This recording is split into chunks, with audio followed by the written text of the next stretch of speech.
కోసం చూస్తోందంటే అవతల జింక దగ్గరికి రావాలంటే ముందడుగు జింక ముందడుగు వేయాలి. ముందడుగు వేసినప్పుడు ఒక్కసారిగా దూకడమే సింహం లక్షణం. దట్ ఈస్ వేట, దట్ ఈస్ హంటింగ్. ఆ వేట ఇప్పుడు మనం అసలు గేమ్ ఇప్పుడు ఆడుతున్నాం, వరకు కేవలం డిఫెన్సివ్. మన సింహం దానికోసం వెయిట్ చేస్తోందని మనం అనుకోవాలి. రైట్. ఇక్కడ శ్రీనివాస్ గారు ఇంకొక విషయం ఏంటంటే నాకు అనిపిస్తోంది, పాకిస్తాన్లో యుద్ధానికి రెడీగా ఉండండి, సెలవులు రద్దు చేసుకొని అందరూ డ్యూటీస్కి రావండి అని చెప్పి వాళ్ళ సైన్యాధికారులు పాలకులు వాళ్ళు పిలుపునిచ్చారు సైన్యానికి. రిటైర్ అయిన వాళ్ళు కూడా రమ్మని ఇది చేస్తున్నారు. సరే, అది ఎమర్జెన్సీలో ఏ దేశమైనా అలా చేస్తుందండి, అది వేరే విషయం. కానీ సైనికులు సెలవులు పెట్టి వెళ్ళిపోతున్నారు. ఉద్యోగాలు సెలవులు కాదు, ఐఎమ్ సారీ, రిజైన్ చేసి వెళ్ళిపోతున్నారు. పాకిస్తాన్ ఆర్మీలో ఉన్న అత్యంత దయనీయమైన ఐరానిక్ కండిషన్ ఏంటంటే ఇప్పుడు సోల్జర్స్ రిజైన్ చేసేసి వెళ్ళిపోతున్నారు. కానీ మనం ఎన్నో యుద్ధాలు చేసాం, యుద్ధంలో గుట్టలుగా శవాలు బయటకు వస్తుంటే కూడా నాకు తెలిసిన టర్మినాలజీలో రెజిమెంట్లు అంటాం, ప్లటూన్లు అంటాం, బెటాలియన్స్ అంటాం, ఆర్మ్డ్ ఫోర్సెస్లో ఇంకేమేమి ఉంటాయో ఇవన్నీ ఇంకా ముందుకు వెళ్తూనే ఉంటాయి. అవతల జరుగుతుంది, ఒక రెజిమెంట్ మొత్తం ఎగిరిపోయి చచ్చిపోయారని తెలిసినా కూడా ఇంకో రెజిమెంట్ ఫాలో అవుతుంటుంది. ఉదాహరణ మనం కార్గిల్ చూసాం, ఉదాహరణకి ఇట్లాంటి ఎన్నో చూసాం.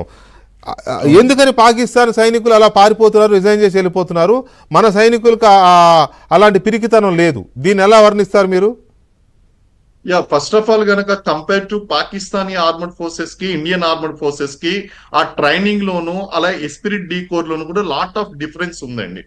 అలాగే పాకిస్తాన్ ఆర్మీ ఆఫీసర్స్ కి జవాన్స్ కి మధ్య ఉన్నటువంటి ఆ యొక్క hierarchical difference is very huge అండి.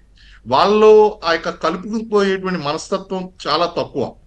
కానీ మనకి ఇక్కడ ఇండియన్ ఆర్మడ్ ఫోర్సెస్ లో నేర్పించేది ఏంటి అంటే, ఫీల్డ్ లో ఉన్నప్పుడు ఆ యొక్క జవాన్లందరూ కూడా తమతో పాటు ఒక టీమ్ గా కలుపుకుపోయే మనస్తత్వం మన అధికారులదండి. అదే విధంగా ఇక్కడ లీడింగ్ ఫ్రమ్ ఫ్రంట్ అనేటువంటిది మన ఆఫీసర్స్ లో ఉంటుంది. అది మంచి ఎగ్జాంపుల్ సెట్ చేసి మన యొక్క సైనికులందరినీ కూడా ముందుకు తోస్తుందండి. లేకపోతే ఈ జవాన్లు లీవ్ పెట్టి వెళ్ళిపోతున్నారు అనేటువంటి దాని మీద అఫీషియల్ కన్ఫర్మేషన్ గనక మనకి ఉన్నట్లయితే, అది పూర్తిగా వాస్తవం అయితే గనక వాళ్ళు ఖచ్చితంగా భయపడ్డారండి. ఏంటంటే ఒక అఫీషియల్ గా వచ్చినట్టయితే మనం ఈ విధంగా అనలైజ్ చేయొచ్చండి. అది ఏమిటి అంటే క్లియర్ గా వాళ్ళు చేసినటువంటి ఒక చిన్న చర్య, ఈ దాడిలో చేసినటువంటి చిన్న చర్య పట్ల ఇంత భారీ స్థాయిలో మనం రియాక్ట్ అవుతామో, ఒక దేశ ప్రధాని దానికి వార్నింగ్ ఇస్తారు అనేటువంటిది వాళ్ళ కళ్ళలో కూడా ఊహించినటువంటి విషయం అండి. ఏదో జస్ట్ వీళ్ళు ఏదో చేస్తారు, చిన్న సర్జికల్ స్ట్రైక్ చేస్తారు, లేదో అంటే చేడ్నా అంటారు చూడండి, పిన్ ప్రికింగ్ లా వాళ్ళు ఏదో జస్ట్ ఇలా టచ్ చేసి వదిలేరు, ఆ తర్వాత సింహాన్ని టచ్ చేస్తే ఎలా ఉంటుంది అనేటువంటిది వాళ్ళకు అర్థమవుతుంది. ఖచ్చితంగా ఈ యొక్క చర్యలు కనుక చూసినట్లయితే lot of difference between Pakistani armed forces and Indian armed forces అండి. కాబట్టి వాళ్ళు ఆ విధంగా భయపడడానికి కూడా కారణం ఏంటంటే, not only armed forces, even అక్కడ ఉన్నటువంటి ప్రజలకు కూడా వ్యతిరేకిస్తున్నారు అనేటువంటి వార్తలు వస్తున్నాయి. కారణం ఏంటి అంటే, పాకిస్తాన్ లో ఆర్థిక పరిస్థితి చాలా ఘోరంగా ఉంది.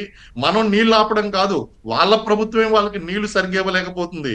మనం వాళ్ళని ఆకలి చావులతో గురి చేయడం కాదండి, వాళ్ళ ప్రభుత్వం ఆల్రెడీ వాళ్ళకి సరైనటువంటి ఆహార భద్రతను కల్పించలేకపోతుంది. భారతదేశంతో కనుక పోల్చుకున్నట్లయితే సైనిక సంపత్తి పరంగా కానీ, అభివృద్ధి పరంగా కానీ, లేకపోతే మిలిటరీ స్ట్రాటజీ పరంగా కానీ, రాజకీయ స్థిరత్వంలో కానీ ఎందులో చూసుకున్నా సరే భారతదేశం కనీసం పాకిస్తాన్ కింద కనీసం 50-60 సంవత్సరాల ముందు ఉన్నదండి. కానీ మనం ఒకప్పుడు స్వతంత్రం వచ్చినప్పుడు భారతదేశం ఏ విధంగా అయితే ఉందో, పాకిస్తాన్ విడిపోయినప్పుడు ఏ విధంగా అయితే ఉందో, దానికి మించి ఎక్కువగా డెవలప్మెంట్ అనేటువంటిది జరగలేదు.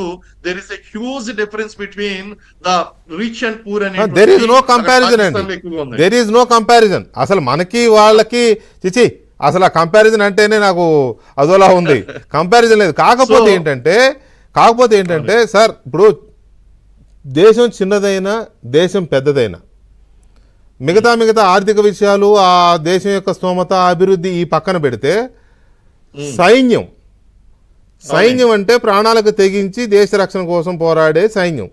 ఆ సైనికులు కల్లన్ గారు మీ దగ్గరికి వస్తున్నా, కల్లన్ గారు, రావు గారు, ఆ సైన్యం రిజైన్ చేసి వెళ్ళిపోవడం అనేది అంతకంటే దౌర్భాగ్యం, అంతకంటే బలహీనత ఏ దేశానికి ఉండదు. అది పాకిస్తాన్కు ఉంది.